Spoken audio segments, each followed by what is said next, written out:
Dios es el que justifica. Ser justificado o ser hecho justo es algo maravilloso.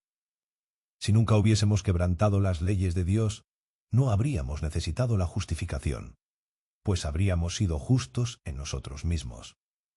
Aquel que ha hecho toda su vida las cosas debió haber hecho, y no ha hecho nunca nada que no debió haber hecho. Es justificado por la ley. Pero tú, querido lector, no eres de ese tipo. Estoy muy seguro de ello. Tienes demasiada honestidad para pretender estar libre de pecado, y por tanto, necesitas ser justificado. Ahora, si te justificas a ti mismo, simplemente serías un engañador de ti mismo. Por tanto, no lo intentes. Nunca valdrá la pena. Si les pides a tus semejantes, que son mortales, que te justifiquen, ¿qué podrían hacer ellos? Podrías hacer que algunos de ellos hablaran bien de ti por unas cuantas monedas, y otros te difamarían por menos que eso. El juicio de tus semejantes no vale mucho. Nuestro texto dice: Dios es el que justifica, y nos está declarando la verdad.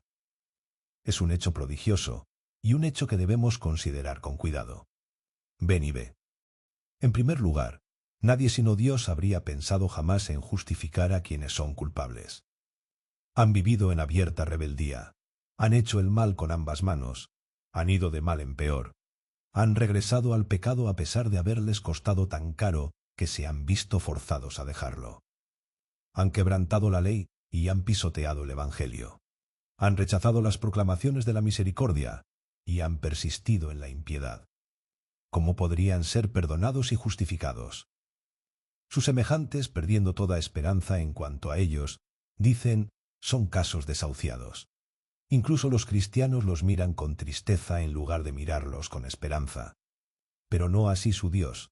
Él, en el esplendor de su gracia que elige, habiendo escogido a algunos de ellos antes de la fundación del mundo, no descansará hasta haberlos justificado y haberlos hecho aceptos en el amado. No está escrito: a los que predestinó, a estos también llamó, y a los que llamó, a estos también justificó, y a los que justificó, a estos también glorificó. Así ves que hay algunos a quienes el Señor resuelve justificar. ¿Por qué no habríamos de formar parte tú y yo de ese número? Nadie sino Dios habría pensado jamás en justificarme a mí. Yo soy un portento para mí mismo. No dudo que la gracia es vista igualmente en otros. Mira a Saulo de Tarso, que echaba espuma por la boca contra los siervos de Dios. Como lobo hambriento afligía a los corderos y a las ovejas a diestra y siniestra. Y sin embargo, Dios le derribó en el camino a Damasco. Y cambió su corazón, y lo justificó tan plenamente, que antes de que pasase mucho tiempo, este hombre se convirtió en el más grandioso predicador de la justificación, por fe que haya vivido jamás. Debe de haberle asombrado con frecuencia que él fuera justificado por la fe en Cristo Jesús, pues una vez fue un resuelto propulsor de la salvación por las obras de la ley. Nadie sino Dios habría pensado jamás en justificar a un hombre como Saulo el perseguidor. Pero el Señor es glorioso en gracia. Pero aun si alguien hubiese pensado en justificar al impío, nadie sino Dios podría haberlo hecho. Es imposible que alguien perdone las ofensas que no han sido cometidas en su contra. Alguien te ha agraviado grandemente. Tú podrías perdonarle, y espero que lo hagas, pero ninguna tercera persona, aparte de ti, podría perdonarle. Si alguien te ha hecho mal, el perdón ha de provenir de ti. Si hemos pecado contra Dios, en Dios está el poder de perdonar, pues el pecado es contra Él mismo. Esa es la razón por la que David dice, en el Salmo 51, contra ti solo he pecado, y he hecho lo malo delante de tus ojos. Entonces Dios, contra quien es cometida la ofensa, es quien puede quitar la ofensa. Lo que debemos a Dios puede ser remitido por nuestro gran acreedor, si así le agrada. Y si Él remite, es remitido. Nadie sino el grandioso Dios, contra quien hemos cometido el pecado, puede borrar ese pecado. Acudamos a Él, por tanto, y busquemos misericordia de sus manos. No hemos de consentir ser seducidos por los sacerdotes, que quisieran que nos confesemos con ellos. Los sacerdotes no cuentan con ninguna autorización en la palabra de Dios para sus pretensiones. Pero aun si fueran ordenados para pronunciar la absolución en el nombre de Dios, aún así sería mejor que acudiéramos nosotros mismos al grandioso Señor por medio de Jesucristo, el mediador, para buscar y encontrar el perdón de sus manos, puesto que estamos seguros de que este es el camino de la verdad. La religión de poderavientes involucra un riesgo demasiado grande. Es mejor que te ocupes tú mismo en los asuntos de tu alma y que no los pongas en manos de ningún tercero. Solo Dios puede justificar al impío, pero Él puede hacerlo a la perfección. Él echa tras sus espaldas todos nuestros pecados. Él los borra. Él afirma que aunque sean buscados, no se hallarán. Sin ninguna otra razón para ello sino su propia bondad infinita, ha preparado un glorioso camino mediante el cual pecados como la grana serán emblanquecidos como la nieve, y hará alejar nuestras rebeliones cuanto está lejos el oriente del occidente. Él dice, no me acordaré de tus pecados. Él llega al punto de poner un fin al pecado. Alguien en tiempos antiguos clamó anonadado: ¿qué Dios como tú, que perdona la maldad y olvida el pecado del remanente de su heredad? No retuvo para siempre su enojo, porque se deleita en misericordia. No estamos hablando ahora de justicia, ni de los tratos de Dios para con los hombres según sus merecimientos. Si profesas tratar con el justo Señor sobre los términos de la ley, la ira eterna te amenaza, pues eso es lo que mereces. Bendito sea su nombre porque no ha tratado con nosotros según nuestros pecados, mas ahora nos trata según los términos de la gracia inmerecida y la compasión infinita. Y dice, yo sanaré su rebelión, los amaré de pura gracia. Créelo, pues es definitivamente cierto que el grandioso Dios trata al culpable con abundante misericordia. Sí, trata a los impíos como si siempre hubiesen sido piadosos. Lean atentamente la parábola del hijo pródigo, y vean cómo el Padre perdonador recibió al descarriado que regresaba, con tanto amor, como si nunca se hubiese alejado y nunca se hubiese corrompido con rameras. Llevó el asunto tan lejos que el hermano mayor comenzó a refunfuñar por ello. Pero el Padre nunca retiró su amor. Oh, hermano mío, por culpable que seas, si solo regresaras a tu Dios y Padre, te tratará como si nunca hubieses hecho nada malo. Te considerará como justo, y te tratará de conformidad a eso. ¿Qué dices a esto? ¿Acaso no ves que? Pues quiero resaltar este hecho claramente, y hacer ver cuán espléndido es.